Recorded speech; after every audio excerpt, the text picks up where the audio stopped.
여러분과 함께 오늘 요한복음 말씀을 가지고 나눌 설교의 제목은 표적 확증에서 믿음으로입니다. 사랑하는 여러분, 우리가 살고 있는 이 시대는 많은 것을 증명해야 됩니다. 확증을 어떻게 보면 좋아하는 시대에 살고 있습니다. 말이 좀 어렵죠? 근데 쉽게 말하면 이런 거예요. 우리가 어떠한 맛있는 걸 먹고 싶다, 하다못해 우동을 먹고 싶다, 그러면 무엇부터 합니까? 우리는 핸드폰부터 꺼냅니다. 핸드폰을 꺼내서 우동 검색하고 가까운 우동집 리뷰 보고 맛집 어떤 맛있는지 한번 리뷰를 듣습니다. 그래서 리뷰가 좋으면, 사람들이 많이 방문했고 별점이 좋으면 우리는 그 우동집에 가서 뭐 먹거나 아니면 하죠.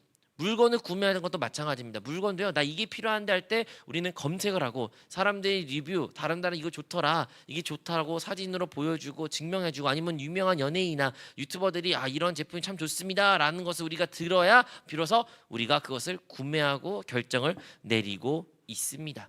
우리가 살고, 특히 젊은 사람들, 청년들은 이것에 너무나도 익숙하고 있습니다. 상상이 안 가실 거예요. 옛날에는 그러지 않았습니다. 옛날에는 뭐가 있는지 알지도 못하고 그냥 시장에 가서 보이는 것을 사는 거예요. 거기에서 가격을 흥정하고 그게 다른 것을 얼마나 싸지 안 싸지 알 수가 없습니다. 그냥 그때 그 상황에 맞춰서 구매했던 그런 시대가 있었는데, 지금 우리가 살고 있는 이 시대는 모든 것을 비교하고, 그 다음에 우리가 생각하고, 또한 리뷰를 혹은 평가를, 어떠한 것에 증명된 것을 구매하려는, 그래야 우리의 선택이 좋은 선택이고 후회되지 않은 선택이라고 우리는 생각하고 있습니다. 그런데 이러한 문화가, 이러한 사고방식이 우리 신앙생활에도 우리가 의식하지 않는 서서히 접어들었어요. 무슨 말이냐면, 우리가 예수님을 믿을 때도, 아니면 흔히 예수 안 믿는 사람들도 어떤 말을 많이 합니까? 하나님이 살아계시면 한번 보여줘봐. 하나님이 살아계시면 한번 나에게 들려줘봐. 하나님이 살아계시면 나 이거 한번 만질 수 있게, 이런 일이 일어나게 이렇게 저렇게 해줘. 그러면 내가 믿을게 라고 우리가 말합니다. 혹은 예수님은 이미 영접해도요, 내가 하나님 응답해 주시면, 이 기도가 이렇게 응답되면 내가 그러면 이렇게 할게요. 하나님 이것만 합격만 시켜주시면 저 봉사 열심히 할게요. 하나님 이거 저거 이것만 하나님 살아계시면 내가 체험할 수만 있다면 나 너무 좋을 것 같아요. 우리는 그러한 조건부적인 신앙생활을 너무나도 자연스럽게 합니다. 우리가 이러한 조건부적인 신앙생활을 할 때 하는 많은 근거 중에 하나는, 그렇게 할 때 내 마음이 안심이 되고 평안을 느끼기 때문인 것이죠. 그런데 오늘의 본문의 말씀은요, 그 표적과 기사를 보지 않으면 그것에 대한 비판을 하셨던 우리 예수님께서 무엇을 우리에게 보여주고 싶으신 거예요? 바로 믿음, 그 말씀을 의거하여 믿는 그 믿음의 모습을 우리에게 보여주고 싶으시고, 그것을 어떻게 주님께서 기뻐하신지를 오늘 본문의 말씀에서 자세히 기록되어 있습니다. 그래서 오늘의 본문에는 그 둘째 표적이라는 단어가 등장하면서 말씀을 믿고 갔다라는 한 사람의 이야기를 여러분과 함께 나누겠습니다. 자, 오늘의 본문의 말씀은 둘째 표적이다라고 말하고 있어요. 그렇다는 뜻은 첫 번째 표적이 있었다는 뜻이죠. 여러분, 첫 번째 표적은 우리 지난 주일에 말씀을 함께 나눴는데 무엇이었습니까? 기억이 안 나시죠? 기억나면 안 되는데 기억나나요? 자, 첫 번째 표적은 바로 물이 포도주로 변하는 사건이었고, 그것이 바로 예수님께서 행하셨던 첫 번째 표적이다라고 우리가 지난주에 함께 나눴습니다. 그런데 오늘도 그 두 번째 표적인데, 아주 흥미로운 것은 이 두 번째 표적이 어디서 일어났냐? 똑같이 가나에서 일어났다고 해요. 첫 번째 표적도 가나 지방에서 일어났는데 두 번째 표적에서도 가나의 지방에서 일어났습니다. 그런데 그 기적을 체험했던 당사자는 어디서 왔냐? 가버나움에서부터 왔다고 합니다. 가버나움은 그 가나의 지방에서 거리로 걸어서 한 6시간, 8시간 또는 밤을 새서 하루를 새서 걸어야 될 거리 정도에 떨어져 있습니다. 다른 도시에 위치한 것이죠. 그런데 그곳에서부터 누가 왔어요? 왕의 신하가 예수님 앞에 오게 된 것입니다. 주님께서는 그 가나 지방에 계셨는데, 이 왕의 신하는 자기의 집은 가버나움에 있지만 본인은 여기에 예수님 앞에 나온 거예요. 문제는 지금 저 뒤에 있는데 지금은 눈앞에 예수님이 계신 거예요. 마치 오늘 우리 예배 자리와 비슷한 것 같습니다. 오늘 우리가 주님을 찬양하고 예배하러 이 자리에 나왔고 주님이 나와 함께 하심을 우리가 느끼고 있지만, 사실 예배가 끝나면 우리의 일상생활로 돌아갈 때 여전히 우리에게 그곳에는 문제가 그대로 있습니다. 해결될 것들이 있고요, 우리가 헤쳐나갈 것들이 그대로 있습니다. 혹은 질병이 그대로 있을 수도 있죠. 그와 마찬가지로 이 왕의 신하는 자기가 사랑하는 그 아들이 지금 병들어 죽어가고 있는데 지금 예수님 앞에 온 거예요. 그 가나 지방에서 예수님을 만나게 된 것입니다. 그래서 예수님께 부탁을 합니다. 내려오셔서 나의 아들을 고쳐 주소서. 내려오셔서 나와 함께 그 집까지 가주셔서 거기에서 나의 아들을 고쳐달라고 아버지가 간절하게 부르짖었습니다. 여러분, 왕의 신하가 가질 것이 아니면 없는 것이 과연 없었을까요? 아니요. 왕의 신하로서 그때 그 권세를 가진 자로서 그는 모든 것을 할 수 있는 것을 다 해봤을 것입니다. 돈으로 해결할 수 있으면 돈으로 해결했을 것이고요. 아니면 사람의 인맥을 통해서 얻을 수 있는 것도 다 했을 것입니다. 그런데 그 왕의 신하가 자기의 힘으로 할 수가 없는 일이었기에 모든 것을 세봤고 모든 것이 소용이 없다는 것을 깨달았기에 결국에는 그가 정말 지푸라기 잡는 심정으로 예수님 앞에 나와서 나와 함께 가주세요. 나와 함께 가줘서 나의 아들 좀 살려주세요 라고 그가 간청하게 되는 것입니다. 주님, 내려오셔야 됩니다. 나와 함께 가셔야 됩니다. 함께 가셔서 보셔야 됩니다 라고 그 사람이 말하고 있습니다. 여기에서 우리가 알 수 있는 것은 이 사람이 믿음이 없는 것이 아니에요. 그는 믿었어요. 무엇을? 예수님이 고쳐줄 것을. 예수님 오시면 나의 아들이 살아날 것을 그는 믿었습니다. 하지만 그의 믿음은 어떤 믿음이었냐? 그가 생각하고 그가 계획한 믿음을 가지고 있었던 거예요. 예수님이 나와 함께 가고 예수님이 그 집에 들어가면 예수님이 손을 얹으면 나을 것이다. 그게 머릿속에 그려졌던 그의 믿음이 있었던 것이에요. 예수님이 치유하신 것을 그도 믿었지만 하지만 그 믿음만 있는 것이 아니라 나의 계획과 생각과 방법이 포함된 나의 믿음이 그곳 가운데 있었던 것입니다. 여러분, 이것이 바로 예수님께서 오늘 우리가 읽었던 말씀에서 그 48절였던 말씀 기록되어 있습니다. 48절 말씀 혹시 띄워주시면 띄워주는데요. 너희는 표적과 기사를 보지 못하면 도무지 믿지 아니한다 라면서 너희, 즉 이 사람뿐만 아니라 거기에 있는 많은 사람들에게서 너희는 표적과 기적이 아니면 도저히 믿지 아니하구나 라고 안타까워하신 것을 우리가 보고 알 수가 있습니다. 주님께서는 되게 절박하게 표현하셨어요. 너희들이 표적만 의지한다. 어떠한 것이 눈에 보인 것만이 그것에 눈에 보여서 믿을 수 있고 아니면 신뢰할 수 있는 것만 의지하는 그런 믿음을 가지고 있구나라는 것을 주님께서 안타까워 하신 것입니다. 우리는 무엇인가를 보아야 어떤 것이 들려야 만져져야 우리는 행동한다라고 생각하지만 주님께서 원하신 것은 주님의 말씀을 신뢰하고 말씀을 따라 사는 삶을 주님께서 원하셨던 것입니다. 사랑하는 여러분, 오늘날 우리가 살고 있는 이 현대 사회에서도 우리는 이러한 신앙의 모습을 많이 가질 때가 있습니다. 우리는 완벽해야 확증된 것이 있으면 난 행동해 라고 말해요. 아까 서두에도 말했습니다. 믿지 않는 사람들에게 하나님, 예수님을 믿으세요, 하나님 당신을 사랑하십니다 말하면 대부분 어떻게 답합니까? 요즘에는 하나님이 어디 있어? 하나님 있으면 나에게 보여줘, 증명해줘, 그러면 내가 비로소 믿을게, 이렇게 말합니다. 그런데요, 사실 우리가 살고 있는 이 세상은요, 우리가 증명할 수 없는 것으로 가득하며 살아가고 있습니다. 우리는 하나님만 증명되면 우리가 믿는다 말하지만 사실은 우리가 지금 이 순간이 꿈이 아니란 것도 증명할 수가 없어요. 여러분, 지금 여러분이 지금 꿈이라는 것이 아니란 것을 증명할 수 있습니까? 그 누구도 그것을 증명할 수 있는 것이 아닙니다. 우리가 지구가 둥글다고 하는데 지구 둥글다고 해서 여러분이 지금 증명할 수 있습니까? 우리가 많은 것을 증명하면 나 믿는다, 나 증명해서 믿고 있어 라고 말하지만 그 모든 것이 증명하지 않았어요. 그런데 우리가 증명하지 않아도 우리는 삽니다.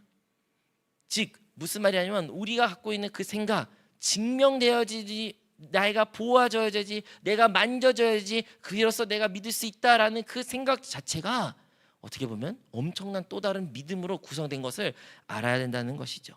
왜 그럴까요? 왜 우리는 이러한 생각으로 가득할까요? 왜냐하면 불안하기 때문입니다. 우리 안에 이 불안이 있기에, 이 불안을 통제할 수 없기에, 나의 미래가, 나의 앞으로 있을 일이 알 수 없기 때문에 우리는 그 불안을 잠재우기 위해서 이렇게 통제하려고 합니다. 그래서 이 불안을 해소하려면 두 가지 방법이 있다고 해요. 첫 번째 아까 말한 것처럼 통제. 내가 모든 것들이 불안하니까, 앞으로 나의 선택이, 나의 결정이, 나의 행동이, 나의 앞으로 진로가 그 끝이 어떤지 알 수가 없으니까 모든 가능의 경우의 수를 다 재고 자르고 아무것도 사고가 없이 완벽하게 하려는 그런 모습을 통제하는 그러한 모습을 변화되거나, 혹은 될 대로 되라. 난 아무 생각 없다. 그냥 어떻게든 되겠지라고 살아가는 사람들의 모습이 있는 것입니다. 우리의 신앙생활은 한번 이것을 적용하면 우리의 신앙생활은 지금 어떠한 신앙생활입니까? 여러분은 하나님의 인도하심을 받으며 살는다고 고백하시지만 여러분 어떻게 살고 계십니까? 주님이 여러분에게 어떠한 것을 다 증명해 주면 여러분 움직이십니까? 아니면 그런 거 상관없이 그냥 될 대로 되라, 주님이 알아서 해주시겠죠 라고 혹시 살고 계십니까? 우리가 살고 있는 이 시대는 우리는 하나님께 기도할 때 하나님 이것을 해결해 주셔야 돼요, 하나님 이것을 풀어 주셔야 돼요, 이거를 응답해 주셔야 돼요 라고 우리 많이 말하고, 또는 청년들 특히 젊은 사람들 이런 기도를 많이 합니다. 하나님 나의 사인을 주세요. 사인을 보여주시면 그때 내가 그 행동을 할게요, 그때 그 결정을 내릴게요, 주님 원하는 대로 살게요 라고 말을 많이 할 때가 있습니다. 그런데 예수님께서 말씀하셨죠. 너희는 표적과 기사를 보지 못하면 도무지 믿지 아니하구나 라고 비판하셨던 것 같이 우리는 여전히 혹시 표적과 기사만을 찾고 그것을 바라보는 우리의 신앙생활이 있는 것은 아닙니까? 이 시대 분위기가 그러하기 때문에 우리도 그런 분위기가 너무 익숙해져 버려서 문제라고 생각하지 않는 우리의 모습이 있는 것은 아닙니까? 그런데 주님께서는요, 그 왕의 신에게 말한 것처럼 우리에게도 말씀하고 계십니다. 우리의 그 시각을 다시 한번 벗기시고 주님만을 바라보며 주의 말씀을 경청하게 만들고 있다는 것입니다. 그러므로 불안 속에서도 우리는 결정을 내려야 되는데, 그 불안 속에서도 어떠한 결정을 내려야 되냐? 확신인 찬 결정, 아니면 자포자기의 결정이 아니라 주님의 말씀을 따라 말씀이 기록되기에 그 말씀을 신뢰하면서 우리는 결정을 내려야 된다는 것이에요. 오늘 성경의 본문의 말씀에 보면 예수님께서 이제 왕의 신하에게 말씀하십니다. 가라, 네 아들이 살았다. 네 아들이 살았다. 이제 가도 된다라고 말해요. 근데 더 놀라운 말이 뭐냐면요, 그 말을 듣고요, 그 왕의 신하가 믿고 갔다는 것이에요. 거기에서 예수님 그러지 마시고 그냥 와주세요. 예수님 뭐 서운한 거 있으셔요? 내가 뭐 더 드릴까요? 무엇이 부족하신가요? 뭐 어떻게 드릴까? 이게 아니라 진짜 그 말씀을 하신 예수님 말씀을 듣고 그가 갔다고 본문에 기록되어 있는 것입니다. 예수님은 우리가 알고 있는 것처럼 어떠한 상황보다 뛰어나신 분이시며 그 상황을 통제하시고 다스리는 분인 것을 이 본문의 말씀에서 우리가 알 수가 있는 것입니다. 우리는 예수님이 우리의 상황에 껴맞춰서 그분을 활용하려고 해요. 상황이 있으니까 이 상황 가운데 예수님을 도구로서 사용할 때가 많이 있습니다. 그런데 예수님 어떠한 분이시냐? 어떠한 상황보다도 더 크신 분으로서 상황 자체를 바꾸실 수 있는 분이 우리 예수님이라고 말하는 거예요. 우리의 갖고 있는 고정관념으로는 예수님이 오셔서 치유하셔야 되지만 예수님은 나는 거기 갈 필요도 없다, 내가 말하면 이루어진다 하시면서 가라라고 그 왕의 신하에게 말하는 것입니다. 그리고 요한복음 4장 50절에 아까 말한 것처럼 그 사람이 예수께 하신 말씀을 믿고 갔다라고 말해요. 그는 믿었고요, 그리고 갔습니다. 그는 믿었고요, 그는 순종했습니다. 그는 믿었고요, 그는 그 믿음대로 행동했습니다. 이것이 진정한 믿는 사람들의 모습이라는 거예요. 우리는 예수님의 말씀을 많이 듣습니다. 하나님의 말씀을 많이 듣는다고 고백합니다. 그리고 지금도 듣고 있을 수도 있습니다. 그리고 우리는 그 말씀을 믿는 것까지 어떻게 보면 고백할 수가 있어요. 그런데 뭐가 문제예요? 그 말씀을 듣고 많은 경우에는 우리가 멈출 때가 있다는 것이에요. 그 말씀을 듣고 그 말씀이 우리 안에 있음에도 불구하고 행동하지 않고 순종하지 않을 때가 있는 것입니다. 하지만 오늘의 본문의 말씀, 이 왕의 신하는 그 말씀을 듣고 갔어요. 여러분 아까 말했죠, 그게 그냥 뭐 옆집 가는 거리가 아니에요. 그냥 어디 한 동네만 지나서 만날 수 있는 거리가 아니에요. 하루를 걸어야 돼요, 밤새를 걸어야 돼요, 아니면 한나절을 걸어야 돼요. 그 머나먼 거리를 그가 돌아갔다는 것이에요. 예수님 말만 믿고 우리 아들 나왔구나, 네 가겠습니다. 그래서 그는 돌아갔습니다. 돌아가면서 그는 과연 어떤 생각하면서 돌아갔을까요? 어떠한 생각을 돌았을까요? 그 생각이 아마도 우리의 믿음의 상태와 관련된 것 같습니다. 만약 우리의 믿음이 염려와 걱정, 근심과 의심이 가득했으면 우리 생각으로는 아마도 그가 돌아가면서 얼마나 염려, 걱정, 근심했을까라고 생각할 수도 있지만, 오늘 본문에 기록된 것처럼 그는 믿었다는 것이에요. 그가 믿었기 때문에 그가 돌아가는 그 모든 과정조차도 믿음으로 걸어갔다는 것을 우리가 생각할 수도 있습니다. 우리가 이렇게 믿음으로 걸어가는 이 사람의 모습을 본 것처럼 우리의 신앙생활 가운데 우리에게 생각하기로는 확증이 있어야 그 다음에 하나님의 역사를 볼 수 있다고 우리는 생각하지만 사실은 그 반대라는 것이에요. 하나님의 말씀이 있고 그 말씀대로 우리가 살고 순종할 때 그 뒤에 확증이 나타난다는 것이에요. 왕의 신하가 뒤돌아갈 때 이제 자기의 종들을 만나게 됩니다. 그 종들이 말합니다. 당신의 아들이 살았습니다. 근데 시간을 물어보죠. 근데 그 시간이 딱 예수님이 네 아들이 낳았다 말과 동일한 시간이에요. 완전 딱 그 시간에 정확해요. 그래서 그가 예수님이 치유했던 것을 더 확신을 갖게 됐다는 것이에요. 확신을 그때 가졌다는 거예요. 분명히 그는 믿고 갔지만 예수님이 진짜 그때 치료했다 그 확신은 그 종들의 입술의 고백을 통해서 그가 가지게 됐다는 것입니다. 우리의 신앙생활에 우리는 확신이 나타나면, 어떠한 기적과 표적이 나타나면 비로소 예수님을 믿겠습니다라고 말하지만 사실은 그 순서가 반대라는 것이에요. 우리가 먼저 주님을 믿고 그 말씀을 순종하고 그 말씀을 따라 살아갈 때 우리의 삶 가운데 하나님의 기적이, 그 표적이, 확증을 우리가 체험하게 된다는 것입니다. 이것이 오늘의 본문의 말씀에서 알 수 있고, 그 결과가 무엇입니까? 그 확증을 통해서, 그 기적을 통해서 무엇이 열매가 맺은 것입니까? 바로 그 한 가정이 구원을 받게 된다는 것입니다.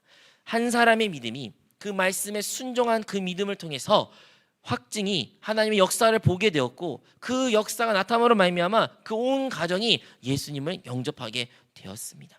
영혼의 열매로 나타나게 된 것이죠. 하나님의 우리의 삶 가운데 오늘날도 치료하시고 회복하시고 기적을 베푸시는 것을 믿는다면, 그 기적을 베푸시는 하나님의 은혜를 베푸시 치료 회복하시는 분명한 목적이 있으신데, 그것은 바로 영혼의 열매라는 것을 우리는 기억해야 됩니다. 사랑하는 여러분, 오늘 우리가 두 번째 표적에 대해서 말하고 있습니다. 이 두 번째 표적은 분명한 목적을 가지고 기록되어 있다는 것이죠.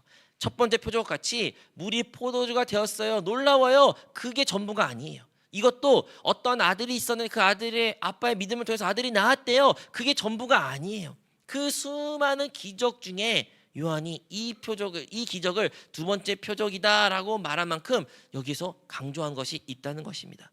그건 무엇이에요? 바로 그 왕의 신하가 가졌던 믿음이라는 거예요.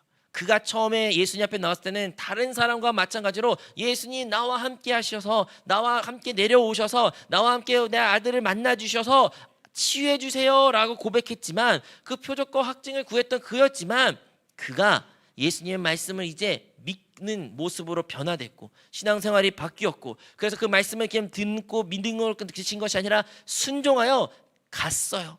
그 가는 길에서 하나님의 역사를 그가 체험했던 것과 같이 우리의 신앙생활 가운데 하나님이 살아계시면 어떠한 표적과 기사를 통해서 나의 믿음의 확증을 얻는 것이 아니라, 하나님의 말씀을 통해서 그 말씀이 나에게 임하시면 그 말씀으로 근거하여 우리의 신앙이 변화되어야 된다는 것이에요.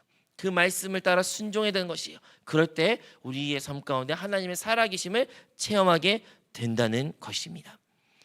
많은 신앙생활 가운데 무기력할 때가 많이 있습니다. 특히 모태신앙을 하게 된다면 하나님 아버지와 어머니는 그 살아있는 하나님을 만났기 때문에 그 하나님에 대한 뜨거운 열정을 가지고 있어요. 근데 그 모태신앙을 달았던 수많은 신앙인들의 모습들을 보면 그 하나님을 만나지 못했기 때문에 그 믿음이, 그 뜨거운 열정이 혹은 확신이 없어요. 그래서 그들은 말합니다. 나에게 그런 확신을 주세요. 내 엄마 아빠가 만났던 그 하나님, 그 기적을, 아니면 그런 놀라운 역사를 나에게 보여주세요. 그러면 내가 믿을게요. 그럼 내가 더 신앙생활 잘할게요. 내가 신앙생활 못한 이유는 그런 것 때문이에요 라고 우리는 쉽게 말할 때가 있습니다. 그런데요, 주님께서 오늘 본문 말씀 우리에게 진정을 원하신 것은 어떠한 표적을 보고 나를 믿으라는 게 아니에요. 나를 먼저 믿으라는 거예요. 나를 믿으면 우리에게 하나님이 살아계신 표적을 나타낸다는 것이에요. 여러분, 우리는 지금 무엇을 믿습니까? 그 하나님이 기적을 일으켰던 그 표적이 일어난 것을 믿는 것입니까? 아니면 그냥 그 주님을 믿는 자들입니까? 오늘 본문의 말씀은 우리 주님께서는 나를 믿으라는 거예요. 그 나라는 것은 나의 말씀을 포함되는 것이죠. 나의 말을 믿으라는 거예요. 오늘날도 우리는 무엇을 믿어야 될까요? 하나님이 살아계셔. 그러니까 살아계시니까 이런 일이 일어난대. 이런 일이 일어나니까 하나님을 믿자. 그것이 아니라 하나님, 주님을 믿으라는 거예요. 그 주님이 지금 어디에 계십니까? 죽으시고 부활하시고 보혜사 성령을 이제 우리의 거듭의 영혼 가운데 함께 있습니다. 그 성령께서 느껴지지, 만져지지, 혹시 들리지 않을 수도 있어요. 많은 모태신앙 아니면 신앙생활하면서도 이것을 체험 못한 사람도 있을 수 있지요. 그렇다고 그분을 못 느꼈다고, 못 만졌다고, 체험 못했다고 해서 그분이 없는 것이 결코 아닙니다. 그렇다면 우리에게 지금 오늘 우리에게 필요한 것은 무엇입니까? 그분이 나와 함께 하심을 믿으라는 거예요. 그리고 그와 함께 계신 그 주님을 어떻게 해요? 그분 하신 말씀과 인도하심 따라 믿으라고 순종하라는 것을 오늘 우리에게 말하고 있는 것입니다. 때로는 우리의 신앙생활 가운데 때로는 하나님께서 말씀을 통해서 성경을 통해서 우리에게 말씀하실 때도 있고요. 뭐 설교를 통해서 예배를 통해서 우리 공동체 가운데 아니면 공과를 통해서 말씀하실 때도 있고요. 사람의 입술을 통해서 말씀하실 때가 있습니다. 하나님은 지금도 계속 말하고 있습니다. 단지 여러분 그 말을 믿으십니까? 그 말씀을 진짜 믿으십니까? 그리고 믿고 순종하고 계십니까? 오늘날에도 성령의 기름 부음이 우리 안에 있기에 성령께서 우리에게 말씀하시고 인도하고 계셔요. 말하지 마라, 멈춰라, 아니면 이것을 행했으면 좋겠다, 용서해라, 그를 품어라. 이러한 기름 부음이, 그러한 말씀이 우리 안에 있는데 여러분은 그 말씀을 지금 듣고 믿고 행하고 계십니까? 아니면 조건부적으로 하나님 용서하기 싫은데요, 그 사람이 먼저 나한테 잘못하게 말하면 그때 용서할게요.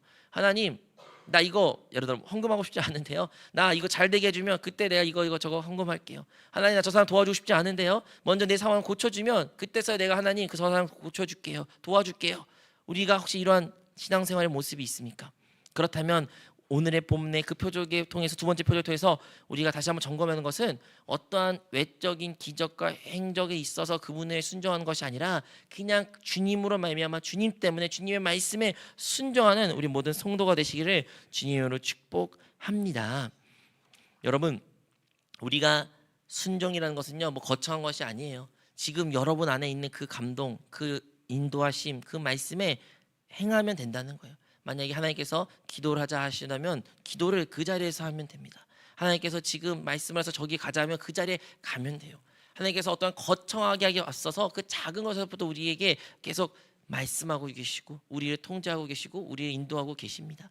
뭐 구체적으로 다이모스께서 이미 지난주에 설교하셨고 오늘도 그와 비슷하게 이해하고 있지만 중요한 것은 성령께서 우리에서 기름 부음을 통해서 우리를 인도해주고 있다는 거예요. 그러므로 우리는 끊임없이 이러한 삶을 사는 것을 훈련해야 됩니다.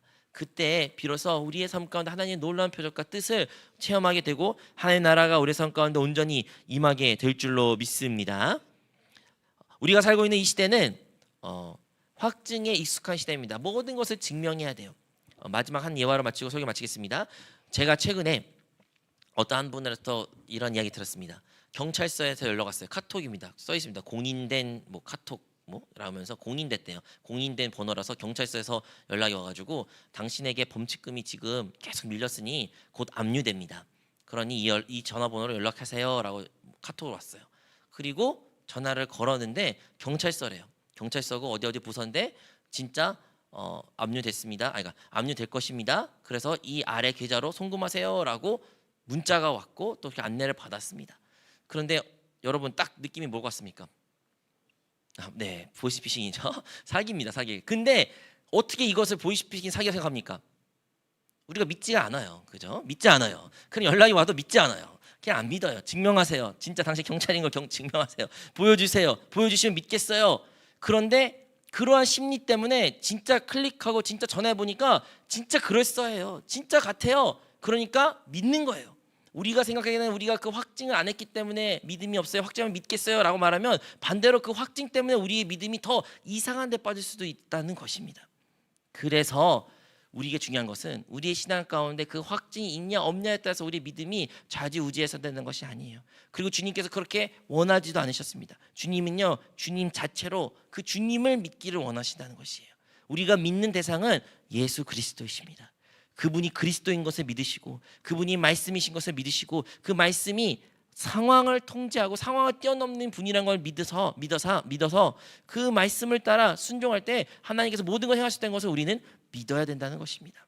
그래서 어떠한 외적인 기적, 외적인 이상, 어떠한 기사를 바라는 것이 아니라 그냥 주님 한 분만으로 주님만을 바라보며 신앙생활을 우리가 되어야 됩니다. 그러한 신앙생활이 했을 때 비로소 한 사람을 비롯하여 한 가정이 또한 한 공동체가 다 구원받는 역사가 나타납니다. 여러분의 부모님, 여러분의 친인척, 여러분 누군가의 믿음이 우리의 믿음이 아니에요. 이 가버나움에서부터 온 신하가 아들 때문에 예수님 앞에 서서 그 예수님으로부터 들었던 말씀과 순종을 통해서 그 모든 행실과 같이 우리도 결국에는 홀로 주님 앞에 서게 됩니다. 그리고 주님 앞에서 홀로 결단 내려야 되고요. 주님 앞에서 홀로 그 믿음의 길을 걸어가야 됩니다. 여러분이 그 믿음의 길을 먼저 걸어가시면 하나님께서 여러분 삶 가운데 그분이 살아있음을 나타내 주실 것이에요. 그분이 살아있다는 것을 증명하고 나서 우리가 믿는 것이 아니라 우리가 믿음을 먼저 고백하고 그 믿음을 따라 살아갈 때 하나님의 기적을, 하나님의 역사를 우리 모두가 체험하며 그 두 번째 표적을 오늘날에도 우리 모두가 체험하게 될 줄로 믿습니다.